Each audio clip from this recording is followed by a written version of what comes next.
I'm Autumn Lockett. And this is Mitch Randall. And you're listening to Good Faith Weekly. Welcome to Good Faith Weekly. On this episode, it's going to be all about Christmas. We may hit a few highlights of what's going on in the news, but for the most part, we're going to spread a little holiday joy. And in our second segment, you are in for a delight because Autumn and I got together with some of our colleagues at Good Faith Media to talk about their memories and traditions and what they're hopeful for in the future. So it's going to be a great episode, so stay tuned. Hey, Autumn, guess what time of year it is? Halloween. No. Thanksgiving? No. It's too early for Christmas. People keep telling me. It is a little too early for Christmas. No, it's the time of year when nonprofits ask for money. You know, Mitch, I'm glad you brought that up. Well, it is an exciting time of year because even here at Good Faith Media, we need to, from time to time, ask our listeners and readers to help support this great effort of keeping this message alive. Yeah, the voices of inclusive people of faith are tragically underrepresented, leaving many feeling alone. And then we layered in this global pandemic, which pushed all of us further into isolation. But Good Faith Media provides a space for our voices to unite and impact the world for good. And our daily news and opinion pieces provide thoughtful reflection from spiritual and thoughtful leaders around the world. Our Nurturing Faith Journal is a print magazine that circulates 6 times a year to churches and households nationwide, delivering thoughtful analysis, inspiring features, and Jesus-focused Bible study curriculum. And if you like this podcast, Good Faith Weekly, make certain to subscribe to more exciting and challenging podcasts brought to you by the Good Faith Media Podcast Network. Gather around your device as GFM continues advocating for inclusion for all, justice for all, and freedom for all. You can find more information about this at goodfaithmedia.org/donate. Merry Christmas, Autumn. Merry Christmas. I don't know why I sounded like Mr. Ed at that point. That was sort of a Mr. Ed. No, I was going for, St. Nick, and it turned into Mr. Ed pretty quickly. First on sleigh, I can see, That's right. right. It all ties in there together. Yeah. So we are at Christmas week 2021, Autumn. So tell me and tell the listeners, what are the Locketts doing for Christmas? I always get really excited and a little bit anxious about, what's going to happen over there at the Lockett household. Oh, well, I mean, truly, we never know. We never know what is going to happen. Last night, we had a kerfuffle because the boys had to take a cough medicine and Hugo threatened to run away. And Ingrid was sobbing because she didn't want her Hugo to run away. So we just never know. Do we get that kink worked out before Christmas so then the holiday will be smooth sailing? Who knows? There's a lot of anticipation and expectation to manage as a parent at Christmas. And you throw in 4 very different personalities. It's always fun. It's always festive. It's not always pretty, but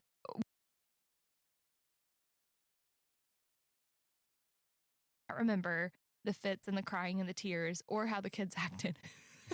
We will remember the twinkle light that Cliff talks about later in our interview with him and just that warmth. And what I've learned about Christmas is if you're not feeling it, just turn the music up louder and louder and louder until you can't help but be in the spirit.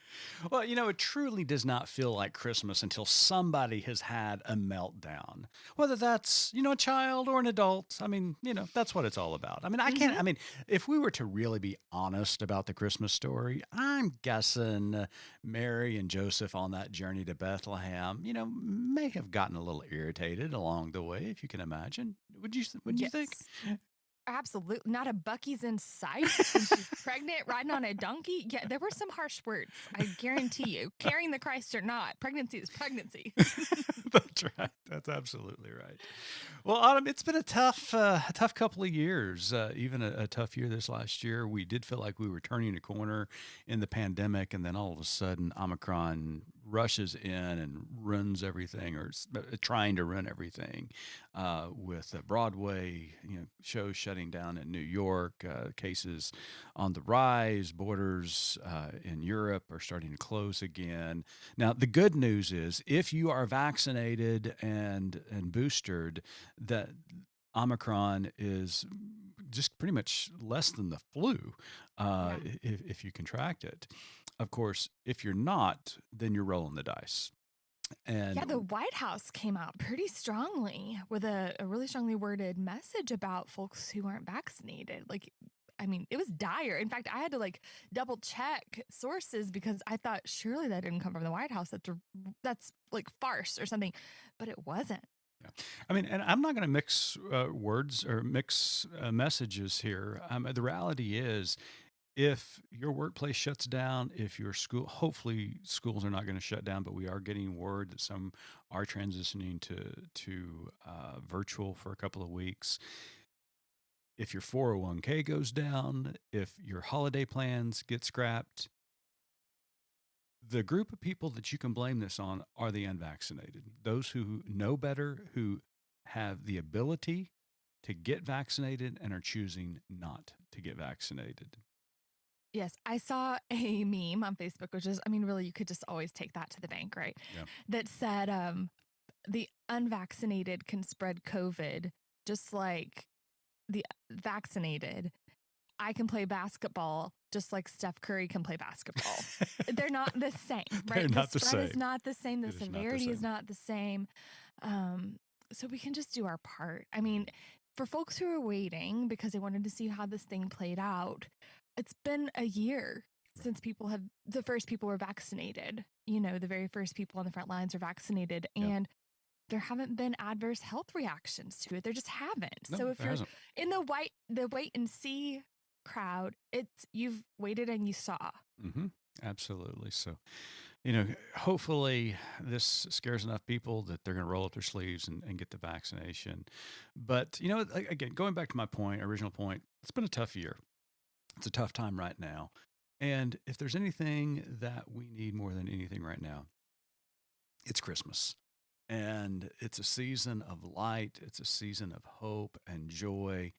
Uh, this year, certainly more than last year, as long as we're safe and we're cautious and careful, we're able to get around family and friends. And that makes such a huge difference to be able to do that. So being with family and friends makes all the difference, as I said just a moment ago. And so, what are you and your family doing for Christmas? Are you family coming into town? You guys going out of town? What are you doing to get together with folks?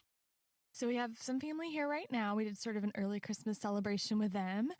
And then on Christmas morning, we always just do Christmas, the six of us here at the house. And Santa usually comes. People have been making pretty good choices. So we think Santa's going to come.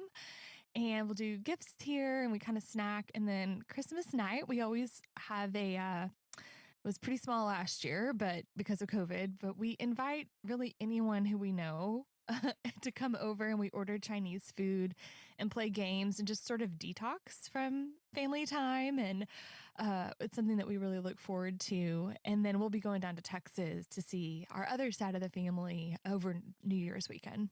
Oh, that sounds lovely. Well, as a recipient of that Christmas evening gathering, it's a wonderful time. So anybody in the state of Oklahoma or surrounding states, if you want to come over to Autumn's house, she'd as be long as you're vaxxed and boosted, those are all only stipulations. But yeah. And bring a bottle of good cheer. There you go. I love that. So, Autumn, growing up as a young girl in Texas, what are some of your favorite memories about this time of the year? I've always been a lover of Christmas. We didn't really do Santa growing up, but I just always loved sort of that gift giving. My family would always, the siblings would, get like $5 each or something to buy a gift for our siblings. And I can go back and tell, can probably not name a lot of the things that I received for Christmas, but I can tell you what I bought for each of my siblings each year because I would think about it all year. And it was just, one of the only times I had cash in my hot little hands and could spend it on the people I loved. So that was fun. And then probably one of my favorite Christmas gifts ever was um, my grandmother who instilled in me a love of reading. Like she is the reason I read. And she bought me the boxed set of the Anne of Green Gables books, and I still have it. And I read those until the covers came off. Like they were just so good and so well written, and they were my first like big girl chapter books. So it's just I remember opening that and just like smelling the paper, and it was amazing. That's awesome. Well, What about you? you Favorite know, Christmas memories? oh, Broken Arrow? I've got so many great Christmas memories. Probably the one Christmas memory that a lot of people have heard about in sermons that I preached over the years was one morning. I was actually in high school, and my younger brother, who's 5 years younger than me, um, had this ability to shake the walls of the house on Christmas morning in different ways. Well, on this particular Christmas morning, at about 4:30 in the morning, we awoke. The house awoke to this sound. Beep! The fire alarm. No. And so Jesus wasn't even born yet, my Tyler. my brother and I lived on the second floor. My parents had their master bedroom downstairs. I jump out of my bed, which was a water bed, by the way. I mean, it was the 80s. I was so cool. We're going to have to circle back to that later. Jump out of my water bed, open up the door, and I'm staring down the hallway to my brother, who has retrieved the ladder from the downstairs garage, brought it upstairs. Don't know why he decided to bring it upstairs, but brought it upstairs. He's standing on the ladder and has my dad's pipe lighter right below the smoke detector. And the thing is just blaring, and he is grinning from ear to ear. And I said, Tyler, what are you doing? And he just smiles and says, Merry Christmas. And about that same time, my parents are running upstairs wanting to know what's happening. So Oh that my was gosh. a great morning for us. And then every Christmas morning, the same thing would happen. We would go downstairs. My dad would light a fire. They'd put on Christmas music. For some reason, they loved Willie Nelson's Pretty Paper, and we'd listen to that over and over again Aw. as we opened presents. But before we got in, I did one thing, and it kind of became a tradition. And I would walk past our front door, and I would open up our front door because when I would peer out that front door, there was a gray sedan sitting out in the street, and it was pitch black, but you could see the embers of a lit cigarette and smoke circling out the window. And every morning it was my grandfather. I don't know what time he woke up to get to our house, but he always wanted to participate and watch us open Christmas presents. And so I would turn on the porch light, and the door would open, and the cigarette would be flicked away, and my grandfather would come in and watch us open presents. And then just, bringing family later in the day to the house and enjoying an incredible meal that was prepared by my mom and my grandparents. And it was just a wonderful, wonderful occasion, and just great memories. And as an adult now, just spending time with my boys and Missy on Christmas morning, and just seeing the pure joy and delight in their eyes. And the older they got, the mornings got later and later. But even last year was a great time to have them in the house and just Mhm. celebrating togetherness. It's what it's all about. So. Yeah, it really is. Yeah. So another question I have for you: you've got four little ones. Well, you got three little ones and a teenager. Um, what's on the top of their Christmas list this year? I have no idea. I mean, I'm out of the game, Autumn. I mean, I know. I don't know I what know. the toys are, the popular toys are for 2021. So what are they asking for? So Legos are always huge. We have quite a few Lego sets under our Christmas tree. Levin wanted a spy drone. Mm, So I'm sure he that's a little will, scary, but go ahead. right upon opening it, I'm sure he will crash it straight into a brick wall and it will die by Christmas night. But I hear a rumor that Santa might be bringing that. Uh-huh. Ingrid wants a bike, a princess bike. Well, of So course. she would not accept the green It's hand-me-down really from like a brother. princess chariot is It really what is. it's like. It is.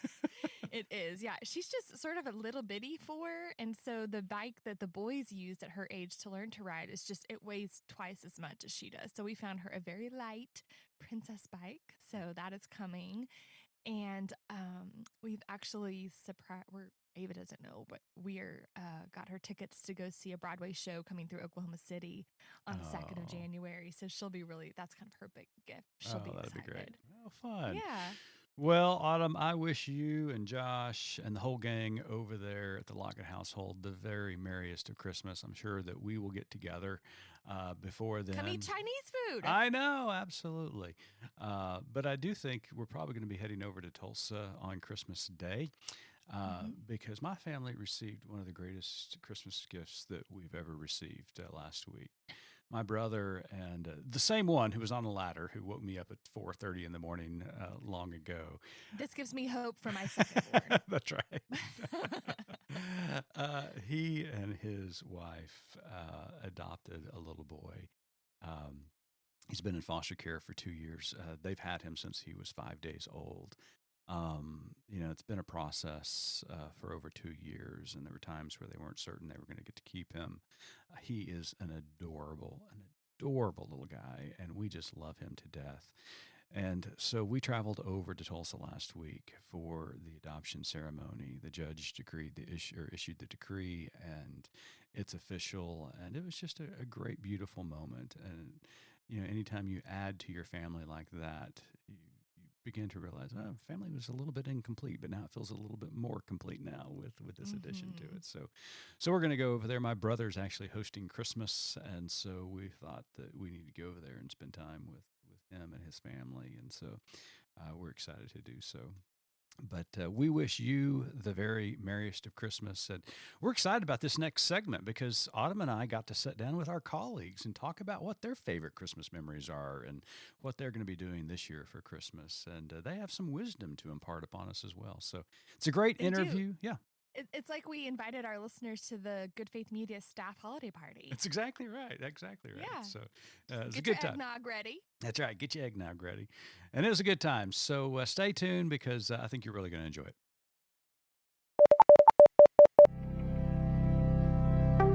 I'm Reverend Starlette Thomas, Director of the Raceless Gospel Initiative at Good Faith Media and host of the Raceless Gospel podcast.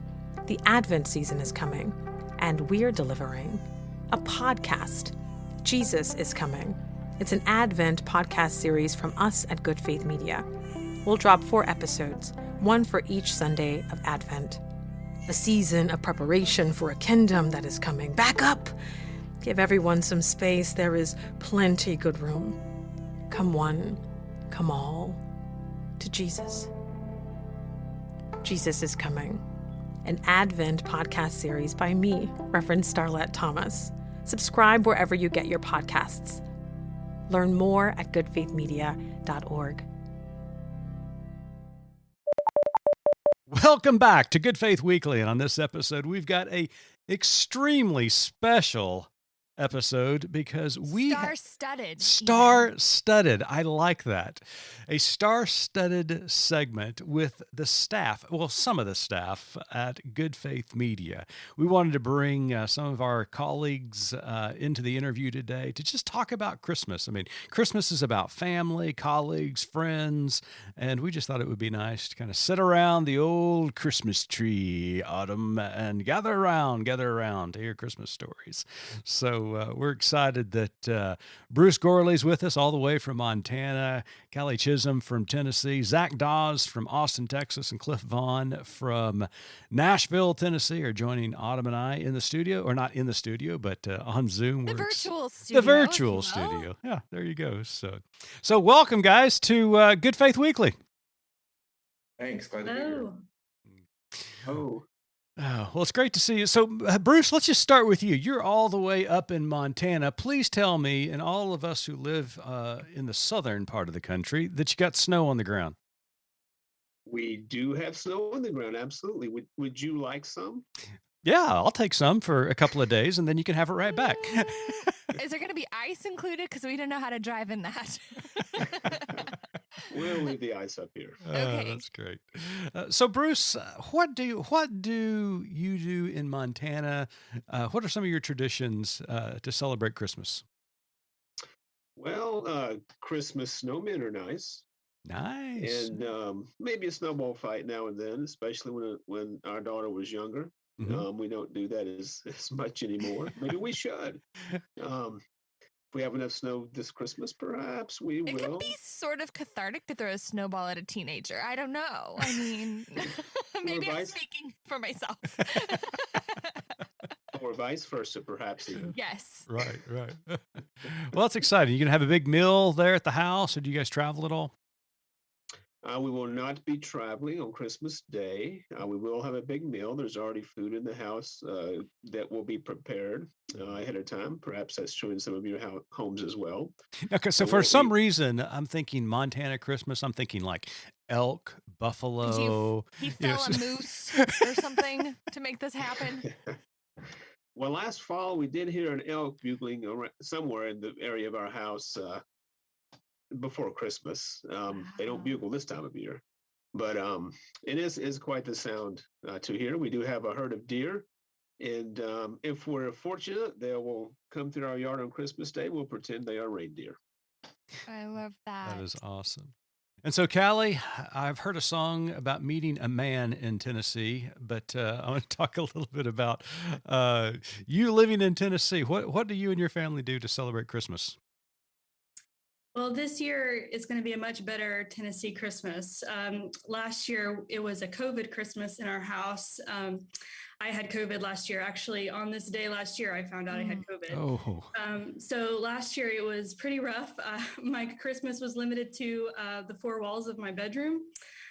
So this year, it's looking up. good. COVID's still happening, but it's a lot less intense this time around. We get to enjoy the outdoors a little bit more, seeing the lights, Christmas shopping, all the fun stuff. So, Callie, you grew up as a PK. Your dad's a pastor Yes. in Tennessee. So, what were some of the family traditions that you had growing up that really meant a lot to you, living within a ministry family? Yeah, so the Christmas Eve service was always a staple. So we would always go to the Christmas Eve service, kind of dress up, kind of match, but not really match, wear the same colors, and take a picture in front of the big Christmas tree at the church. And after the service was over, we would always, get into some comfy pajamas, and we would usually watch How the Grinch Stole Christmas, but only the Jim Carrey version. That's the only version we watch. We can quote it back and forth. We don't even watch it. We just quote it. We just we'll read the lines. That's great. And so I've also had this very important question for you specifically, Callie, because today is your birthday. Now, Yes. growing up, did you have to succumb to the dreaded, well, this gift is for your birthday and Christmas? Or did your They family do kind a of good merge job together. separating those two? Yeah, well, me and my sister are both afflicted with this. So we don't, we both have late December birthdays. I'm on the 21st, and then my sister's on the 29th. And so all of our presents are kind of combined under the Christmas tree, which is kind of nice. You get a couple more presents to open on Christmas. So glass half full. Well, great. Well, Cliff, you're in Tennessee as well, and you're in Nashville. You're our media producer. And for some reason, every time I think about a Vaughn traditional Christmas, I think that you're there with your video and your audio equipment, and that there's a big production that always comes after the fact. Yeah, I don't think I'm glued to my camera over the holidays. I just try to enjoy time spent with family, and yeah, we're everybody's snapping photos now. Now, when we do get snow and ice, then we typically will make a little video and kind of capture the snow and ice around here. This Christmas, it's going to be unseasonably warm, apparently. I think close to 70 here in Nashville on Christmas Day. But we do sometimes get snow and ice at some point during the winter. So at that point, we will produce a little something. But generally speaking, we are just enjoying being together, watching Christmas movies, playing games, going out for a walk, going out for a hike. Tonight, my family of four is going to the botanical gardens to the holiday lights display. So we're going out to eat and going to that. It's a beautiful, beautiful display, and just being with our family and friends. So you do live in Texas, but you're an Alabama guy, and you got family down in Alabama. You can be heading down there, spend some time with family. Yes, I am from Alabama. I grew up the youngest of four, and Christmas is my favorite holiday. It's my favorite time of the year. And I have to say, growing up, we had a ranch. I grew up on a farm in Alabama, and we had a ranch style house, and it had a long hallway, and all of the rooms were off the hallway. And Christmas time or Christmas Eve, I would spend the night with one of my sisters back in her bedroom, as far away from where Santa Claus would deliver the gifts as possible. But I have just a lovely memory of waking up on Christmas morning and kind of walking down the long hallway towards the Christmas tree and the Christmas tree lights. And my parents would have LPs on the stereo. For those who know what LPs are, what were they? Johnny, Because Johnny Math, they would okay. stack up the records. They would stack up the vinyl records, and and at least our record player, which was a piece of furniture, it would hold. You could stack up 5 or 6 of vinyl, and they would just play and drop, play and drop, play and drop. You guys are fancy. Yeah, and so just walking down that hallway towards the Christmas lights, I really, in my mind's eye, I can still just see the glow of the Christmas lights and just kind of feeling sort of pulled down the hallway. And as great as the presents always were, now that I'm 50, looking back, it's the glow of the lights, and just knowing that I was surrounded by love manifested in all kinds of ways. And I just can't imagine a light more beautiful than that light that's in my memory and what it really represents. So I love this time of the year. Oh, that's beautiful. Well, thanks for sharing. That's great. Yeah. Zach, what are you doing in Texas? What do you guys do down in Texas to celebrate Christmas? You like wrestle a steer? What do you do down there? Eat some barbecue, have a Shiner box. What do you do? It's supposed to be in the 80s. Yeah, this year I think 85 is the Oh projected my high. gosh. It was 30, 35, 37 this morning, so we're kind of yo-yoing right now, but 85 for a high. So no, I'm sure there are people who do all of those things at Christmas, but I'm related to some of them, Zach. It's true. Our family, well, ever since I've been married, we are either in Austin area where most of my family is, or we drive to South Georgia where my wife's family is. So this year we're in Austin, so we'll go to my parents and have a meal and do some presents. And then the next morning early, probably 2 or 3 in the morning, we'll get up and drive to South Georgia for the week. So it's always a little bit busy trying to see everybody. And except for last year, we tend to alternate. So we're driving at either the week of Christmas or the week after Christmas. So there's always a good bit of travel, but it's a pretty traditional, family time in both places. That's great. Well, Zach, you've got Autumn's got the youngest on this call, but we'll talk about Autumn's kids' wish list in the opening segment. But what's Will asking for Christmas? What's on the top of his list? What's the hot toy going in 2021? He's probably outside of the room, so I'm not going to talk too loudly. Okay, sure. Yeah. But he's gotten all the catalogs that apparently all these companies still send out. I thought that was done, but we gave him stars to mark your stuff when they first came in, and literally everything is marked. So it doesn't really help us discern what is his favorite, but he is getting some kind of game system. I forget what it is, but it's his first one. Nice. And so I'm excited, but dreading that he's going to ask me to help him because I haven't played game systems since hopefully it's really the Switch. late high school. So Zach, I think behold, it is that. I bring you tidings of great joy for all people, especially people who aren't great at video games, which is me. I'm not that girl. YouTube has people who, in kid-friendly ways, will teach your kid how to play a video game. You don't have to do a thing. You just plug them right in. They'll teach them. My kids are great. That's how Ava learned, and now it's trickle down. She's teaching everyone else. So just don't even fret about it. Just go to YouTube. Merry YouTube. Christmas, everybody. Pawn your kids Merry off Christmas. on internet trolls. Oh, that's hysterical. Well, I hope each and every one of you have a wonderful Christmas season. But I have one question I want to ask all of you before we let you go. And What's your favorite Bible verse? well, we'll get into that in the new year, Autumn. Okay,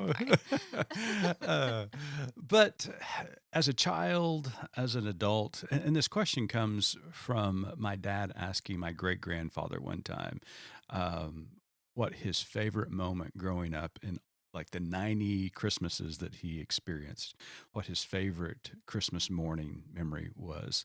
And for him, it was when he was a little kid and, or no, when he was an adult. I'm sorry, when he was an adult and he bought my grandfather these leather boxing gloves. And he bought himself a set, and all Christmas morning they beat the snot out of one another. It was the greatest Christmas morning he could ever imagine, he said. So that was his favorite Christmas moment. As a child, as an adult, what is your favorite Christmas memory? Bruce, go. I suppose as a child, my favorite Christmas moment was when my brother and I, my brother's name is Tim, he's 2 years younger than I, we got a red fire truck for Christmas that we could ride in, an old fashioned metal pedal red fire truck. I still remember that so very well. That's awesome. That's great. Love their old red fire trucks. So, Callie, how about you? What is your favorite memory, either as a child or as an adult? Christmas morning. There's not a direct memory that sticks out, but I do remember when we lived in Springfield, Missouri, that it would snow a lot of the times on Christmas morning. Like you'd wake up, look out the window, and the snow would be trickling down. And I really loved those Christmases when it was just snowing outside and we can bundle up. And, you know, we built a snowman one year. That was really fun. But yeah, I think the one present that sticks out though is one year I got one of those iPod Nanos, but it was like neon blue, and it was like the first like electronic like toy that I got, if I recall correctly. And I loved it. I was on that thing all the time, and I still have the same iTunes account that I use now. And so like if you shuffle my phone now, you'll find like songs like teeny bopper songs.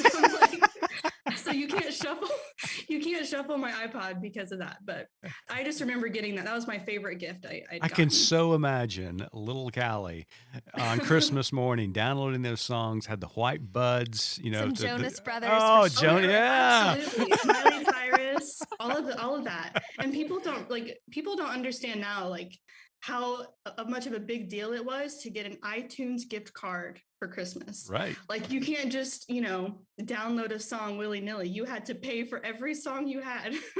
Well, Callie, I remember the day when we get these LPs and cassette tapes, 8 tracks. Yep. One of the worst spankings I ever got as a little child was I got my hand stuck in an 8-track tape player. Ooh. And I was told time and time again not to do that. And I did it anyway, and it got stuck in there. And so, okay, picture this. No music playing. And so when my dad walked in and caught me with my hand stuck in the 8-track, I started dancing. Like I was, if I dance, he would he wouldn't notice my hand was stuck. So. The Tanner Randall of it all. Exactly. Really. Exactly. All right, Cliff, how about you? You've already shared a beautiful image with us of your Christmas mornings, but what's your favorite Christmas memory as a child or as an adult? Yeah, I remember plenty of presents. I mean, as I said, I grew up on a farm, and I remember getting a BB gun, a motorcycle, stomper trucks, all kinds of things. But the things that stand out most in my memory are the sense memories. The other day, for example, we were hiking through the woods, and I could smell cedar trees, and it brought back a memory of my dad cutting kindling, cedar kindling because we had a wood burning fireplace. The smell of cinnamon rolls, the feel of flannel sheets at Christmas time, or Perry Como on vinyl. So it's the sense memories that I think really stand out and that carry with me, and that are these kind of little surprises you get when you're walking around decades later and you smell something or you hear something, and it takes you back and creates something that you want to. A story you want to tell with your kids or share, or recreate, or whatever. That's what stands out for me most. That's great. And Zach, how about you? What's your favorite memory? Um, so I was trying to think, and I couldn't either pick out one. And what came to mind was, I've learned this new term in the last few years. It's not new, but Christmas adjacent movies. So I guess this is like a Christmas adjacent memory. Are you going to try to convince us that Bruce Willis's classic Die Hard is a Christmas movie? It is. But our family, like most of my growing up, has been in the Austin area, and extended family lives in the general area. So we would take these like really large group trips, often to go skiing or go to New Mexico. And a lot of times they were in the winter. And so that has come to mind of just the general memory of some people would ski, some people would shop. And now that I'm an adult, like that sounds miserable to plan as an adult and coordinate. But like as a kid who just had to get in the car and enjoy the trip, it was a lot of fun. We got to see cousins who we might only see a couple times a year and spend a week, exploring or skiing or whatever it was with them. So that stands out as a really positive memory. Awesome. Well, that's great. Well, thank you all for sharing those memories. And unfortunately, we're running out of time. But before we let you go, we've got one last question. It is a question that we have asked 99 times on this show. And Autumn has the distinct honor of asking that question. So I'm going to turn it over to her. Perfect. And I'm going to go in reverse order. So, Zach, you're going to kick us off because I know having a Z leading your name means you've been the caboose in a lot of cues. As an A who always got called on first. So, as you all know, our tagline at Good Faith Media is there's more to tell. So, in the twinkle light of everything that we've talked about today, what is your more to tell for our listeners? I wish I was still going last. That would have been, I could just say, "Oh, I like so and so's answer." Yes. But, I think it's one of those things. I just always try to remind myself as someone who, is not. None of us are wealthy in the broadest sense of the term, but we are quite wealthy in talking about it at a global scale. So it is something that I hope I can help instill in my son, who has more than he could ever need in terms of toys, and to the point that I'd love to throw half of his stuff out, and he probably would never know it. And yet I realized that as an adult, like my toys look different, but I'm really no different than my son. And it's easy, even in a job like ours, where we're talking about justice and on so many levels what that looks like, to forget how privileged we are to be able to go on these trips and buy these things and have these good memories that not everybody has, and just to remember that as we enjoy the celebration and enjoy the gift giving and not feel bad for it, but remember that there are those in need across the world, and certainly even within our own borders. So. Great. I don't remember what reverse order would be. I think maybe Cliff would be next.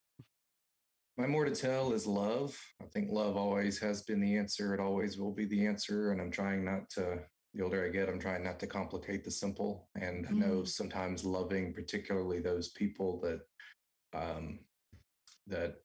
would look good in a headlock. Well, those that we are encouraged to see as our enemy. Sometimes loving those folks can feel complicated, but part of our task, I suppose, is realizing that we have to resist the temptation to make it complicated and justify not doing it. And so I think love's the answer.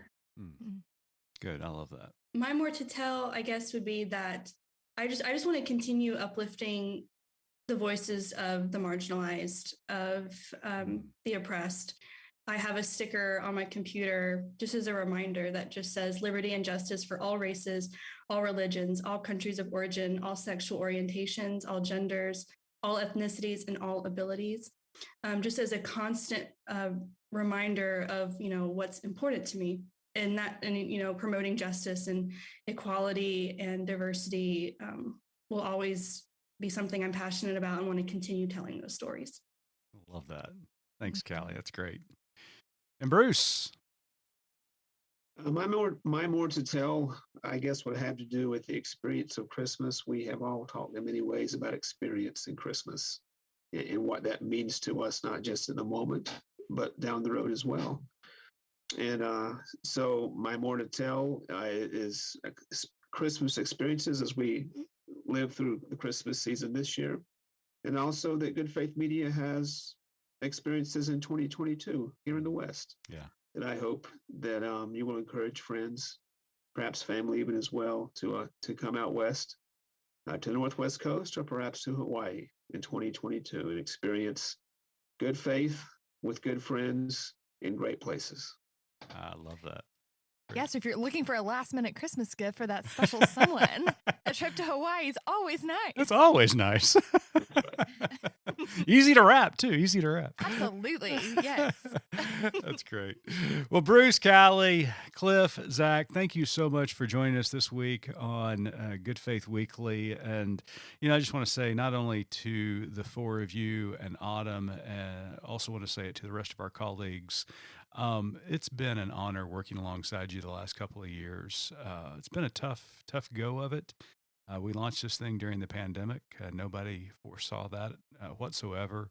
But it's just, we have such a great team at Good Faith Media. And I thank God every day that I get to wake up and be a part of such a great organization and work along such terrific colleagues. So thank you for all you do. We wish you the very merriest Christmas this year. Thanks for being on Good Faith Weekly. Merry Christmas. Merry Christmas. Merry Christmas. Merry Christmas. And to our listeners, we want to thank you for tuning in this week. Autumn and I will be back next week for our 100th episode. We're really excited about it.